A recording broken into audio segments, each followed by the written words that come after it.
আসসালামু আলাইকুম। রাজশাহীতে বলে তেলের সংকট নাই, তো এই তো তেল নিতে বের হলাম। দেখি আল্লাহ ভরসা, পেট্রোল পাম্পগুলোতে যাই, তারপরে দেখি কি অবস্থা হয়।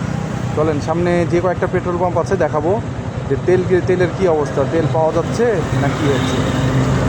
কাল যেহেতু ঈদ, তাই আমি প্রথমেই গেলাম বাবুল ফিলিং স্টেশনে, এবং সেখানে যে দেখলাম যে পরিমাণ কার আর বাইকের লাইন, তাতে মনে হলো যে তেল নিতে নিতে ঈদ পার হয়ে যাবে।